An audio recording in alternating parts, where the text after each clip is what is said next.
Muy buenas tardes, bienvenidos a Hora 13 a través de Radio Diferencia y Diferencia TV. Estamos iniciando nuestro ciclo de entrevistas. En el día de hoy nos acompaña Felipe Mena Villar, candidato a constituyente por la región de Los Ríos.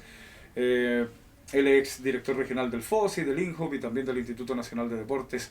2 veces elegido como consejero regional, don Felipe Mena. Bienvenido, buenas tardes. Muy buenas tardes, Ricardo. Muchas gracias por el espacio. Feliz de estar aquí en Radio Diferencia. Bueno, don Felipe, contémosle a nuestros auditores y a quienes nos siguen también a través de Diferencia TV cuáles son sus motivaciones para postular como candidato para escribir esta nueva constitución. Bueno, lo primero, yo llevo 11 años de servicio público por opción y en ese sentido me ha tocado recorrer la región completa, conociendo las distintas realidades y las distintas inquietudes de los vecinos y vecinas. Eso me ha hecho asumir un compromiso real por el territorio y además destacar ahí, obviamente, una característica que es la vocación de servicio. Teniendo este compromiso con el territorio, la vocación de servicio y entendiendo que las instituciones están delegitimadas, hay una desconfianza por la institucionalidad, creo que es necesario poder aportar desde el punto de vista del diálogo, de la escucha y sobre todo de la construcción de acuerdos, ¿ya? Para que quizás inclusive antes de escribir la nueva constitución, poder retomar las confianzas en las instituciones y así poder deslegitimar el uso de la violencia como mecanismo de cambio. Bueno, el 11 de abril son las elecciones donde se elegirán concejales, alcaldes, gobernadores regionales y constituyentes. Respecto a estos últimos, ¿cuál es la importancia de votar y estar informado sobre este proceso? Porque es importante que la gente participe, que se levante y vaya a votar. Sí, bueno, yo creo que lo primero es que tenemos que saber de que hay 4 elecciones, como tú bien lo decías. Es decir, hay 4 elecciones, hay que votar por concejales, por alcaldes, pero además por 2 elecciones nuevas. Uno es gobernadora regional y 2 es los constituyentes, quienes son los que van a escribir la constitución. Es decir, nosotros, quienes somos hoy 36 candidatos en la región de Los Ríos, estamos poniéndonos a disposición de la comunidad para poder representarlos y ser parte de los 155 convencionales constituyentes. Vamos a tener la misión de escribir la constitución en 9 meses, con una ampliación de 3 meses, es decir, esto no es 4 años, esto es máximo 12 meses, y evidentemente que ahí vamos a tener que poder no solamente plantear nuestros argumentos, nuestras propuestas, nuestras opiniones, sino que también levantar algunos requerimientos o inquietudes de la comunidad, que es lo que uno ha podido también realizar por los años de experiencia o trabajo en el servicio público. Así que esto es muy importante porque la Constitución es la Carta Magna, desde ahí se desprenden todas las leyes que hoy nos rigen a nosotros, y por lo tanto que ahí salga algo o no salga algo es muy, muy relevante para nuestro diario vivir. Por lo tanto, creo que es importante que los vecinos y vecinas que nos están escuchando en Radio Diferencia y Radio Diferencia TV, nos están viendo, puedan informarse de quiénes son los candidatos, qué es lo que proponen y cuáles son sus posturas, y ver si también se han podido escuchar algunas de las inquietudes para así ver que los pueden representar en la Convención Constitucional. Felipe, desde tu propuesta, ¿qué dejar, qué profundizar y agregar a la nueva constitución? Mira, Ricardo, yo soy claro. Hace poco vivíamos en Colchane una llegada de 1800 migrantes a un pueblo de 1200 personas, ¿ya? Es decir, es como que llegase prácticamente el doble de la población a Paillaco de migrantes, y uno se pregunta, oye, pero ¿por qué? Si efectivamente nosotros creemos o muchos creen de que el país está tan mal. Bueno, yo le he preguntado a la gente en Paillaco y las distintas comunas, y me dicen, no, ellos vienen porque acá hay mejores oportunidades que en sus países. Sí, eso es. Vienen a tratar de cumplir sus sueños y sacar a su familia adelante, que es lo que uno quiere, obviamente con las condiciones, en unas condiciones adecuadas, y en ese sentido en base al trabajo y la dignidad humana que nos permita ir avanzando con nuestros proyectos de vida. Entonces, primero yo lo que planteo a la comunidad es que tenemos que revisar y ver qué es lo que nosotros en los 200 años nos ha permitido llegar a donde estamos y de lo cual nos sentimos orgullosos. Y de eso tenemos que rescatarlo y poder probablemente profundizarlo, complementarlo. Entonces ahí hay, por ejemplo, que el Banco Central siga siendo autónomo, está que la familia es el núcleo fundamental de la sociedad. Yo eso lo profundizaría inclusive más, porque creo que el primer espacio de protección social, es decir, ¿a quién uno acude cuando le falta plata, cuando está enfermo, cuando necesitan ayuda? derecho a la familia. Hay que profundizar y robustecer a la familia. O el derecho a la vida, por ejemplo, o el derecho a emprender, o el derecho a la libertad de emprendimiento, o el derecho a la propiedad privada. Son cosas que yo creo que deberían sostenerse. Pero evidentemente hay varias otras cosas que existieron en las demandas de la comunidad cuando ocurrió el estallido social en octubre del 2019, porque hay un porcentaje muy alto que no estaba a favor de la violencia y que sí estaba por mejores pensiones, sí, por una salud de mejor calidad, y evidentemente que hay cosas que uno tiene que ir tomando, porque necesitamos entre todos poder construir una constitución que nos vaya representando. Y por ejemplo ahí yo estaría por agregar consagrar el derecho a una vivienda. Yo llamo el derecho a la ciudad porque ojalá no sea la vivienda y sea a 5 kilómetros de la ciudad. Exacto. Y de los centros como más urbanos, donde están los servicios básicos, sino que ojalá pueda incluirse un proyecto más integral.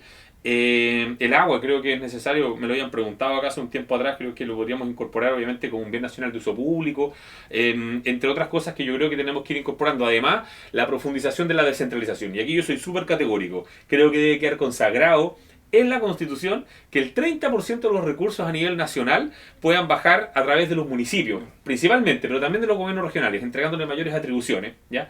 Y ahí algunos auditores van a decir, ya, pues, pero en todos los municipios se cuece nada. Quizás acá en Payaco también en algún momento, alguna cosa que fue poco transparente. Entonces, yo lo que digo también, que siempre cuando uno entrega mayores atribuciones, Ricardo, y mayores recursos, es necesario entregar mayor transparencia a la comunidad, mayor fiscalización y control. Y ojalá ciudadana por lo demás, ¿ya? Entonces hay varias cosas ahí que uno puede ir complementando, podríamos profundizar mucho más, pero vamos a tener tiempo probablemente para hablar otros días. Claro. Felipe, hay muchas expectativas acerca de la nueva Constitución y personas que piensan que a partir de esta nueva Carta Magna va a cambiar inmediatamente el país, sobre todo el tema de pensiones, como tú bien lo señalabas, y otras demandas sociales. ¿Será efectivamente así? El tema de las pensiones se discute actualmente en el Parlamento, y ahí nos damos cuenta que hay algunas cosas que pueden estar en la Constitución y otras que efectivamente tienen que ir al Parlamento y tienen que ser parte del debate público de los parlamentarios para ver que en su mayoría puedan determinar cuál es la mejor política pública para el país en el momento que vive el país. Entonces, yo creo que es muy relevante señalar de que la Constitución lo que hace es ser un marco general. Y en ese marco general uno puede profundizarlo mucho o no. Cuando uno lo profundiza, uno lo deja demasiado ideologizado y probablemente va a dejar un tema complejo a las generaciones futuras para poder tratar otros tipos de temáticas y con unas políticas públicas distintas. ¿A qué me refiero? Que es mucho mejor dejar unos principios orientadores en algunas cosas que unas cosas tan rígidas, para que así, cuando uno quiera decir, ya vamos a, por ejemplo, consagrar el derecho a la vivienda, al acceso a la vivienda, ya, y vamos a mandatar al Parlamento y al Ejecutivo para que ellos tengan que ver la forma en cómo se baja esta política pública. Perfecto. Hoy se gasta 4.000 millones de pesos en vivienda. Ya, en el acceso a la vivienda, pero el gobierno, con su política de gobierno, el que gobierne, sea de izquierda o de derecha, que determine si va a gastar 6.000, 8.000, 12.000, lo que quiera gastar y de dónde va a sacar esos recursos, pero obviamente siempre pensando en el resguardo fiscal. Ahora, ¿por qué lo planteo de esa forma? Porque las constituciones no son programas de gobierno, no lo son. Tienen que quedar abiertas algunas cosas para que la política pública la vaya decidiendo en base a la mayoría de los momentos. Es decir, cada 4 años, 5 años, no sé cuánto va a quedar el sistema presidencial, cuánto va a durar el presidente. Entonces lo que yo creo es que sí van a cambiar algunas cosas. De todas maneras, lo más importante es que vamos a volver a respetarnos, vamos a volver a creer a las instituciones, porque esto va a ser un proceso de mucho diálogo, y ahí es donde yo quiero aportar. Es decir, si ustedes han visto, o me han visto a mí, han visto a otros constituyentes, una de las cosas más importantes es poder escucharnos. Si la persona va a la nueva constitución a tratar de escribirla y no quiere escuchar absolutamente nada y no quiere entrar en el diálogo, lamentablemente esa persona probablemente no aporte mucho en este proceso. En esta nueva constitución. Felipe, bueno, mucha de la gente a lo mejor que nos escucha dice, ¿cuál es el vínculo que tiene Felipe con la comuna de Payaco y el llamado que hace a los electores? Por supuesto, lo señalamos. Bueno, yo le tengo mucho cariño a Payaco. Yo viví 3 años acá en Estero de la Plata. Jugué fútbol rural ahí en La Serena, y aparte me tocó jugar un par de veces el campeonato laboral acá en Payaco de baby fútbol. Independiente de eso, cuando fui consejero regional, apoyé muchas iniciativas que están vinculadas directamente con el desarrollo de Payaco, del Estadio Santa Filomena que se estaba construyendo.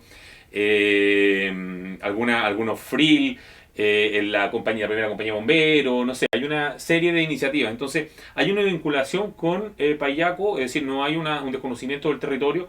Entiendo lo que ha pasado también en los últimos años. Uno es conocedor de la política de Payaco, y evidentemente que es necesario también que volvamos a unirnos en Payaco, ¿ya? Y a confiar entre nosotros para poder, entre todos, sentirnos representados en la nueva Carta Magna. Bueno, ahí conociendo un poquito más sobre Felipe Mena, candidato a constituyente por la región de Los Ríos. Felipe, sin duda que esta nueva constitución va a dar mucho que hablar, hay mucho que comentar, vamos a tener tiempo para seguir conociéndonos. Dejamos los micrófonos de Radio Diferencia para que se despida de nuestros auditores y también de quienes nos siguen a través de Diferencia TV. Muchas gracias, Ricardo. Simplemente agradecer el espacio, obviamente hacerle un llamado a todos los auditores y quienes nos están siguiendo a través de Radio Diferencia TV, o se llama Diferencia TV. No, es Radio Diferencia y Diferencia TV. Perfecto, entonces de Radio Diferencia y de Diferencia TV, para que me sigan en las redes sociales, Felipe Mena Constituyente, en Instagram, en Facebook, y así puedan informarse de lo que estamos planteando, de nuestras posturas, nuestras opiniones, y también de cómo estamos levantando las inquietudes del territorio. Para nosotros es muy importante que las personas que viven en el territorio, es decir, los ciudadanos de la región de Los Ríos, puedan también manifestarse y entregar algunas opiniones de cuáles ellos creen que son las cosas que hay que cambiar de la Constitución y qué cosas también deberíamos nosotros dejar o mantener en la Constitución que nos va a tocar escribir desde el 12 de abril en adelante. Así que yo los invito obviamente a participar el 11 de abril, a votar XP17, y así en conjunto podamos escribir esta nueva Constitución. Un proceso histórico del cual obviamente todos vamos a ser parte. Bueno, Felipe, agradecerte por estar junto a nosotros acá en los estudios de Radio Diferencia, y como lo señalábamos anteriormente, de seguro vamos a tener más oportunidades para estar conversando y conociendo sobre tus propuestas para esta nueva Constitución. Muchas gracias. Gracias a ti.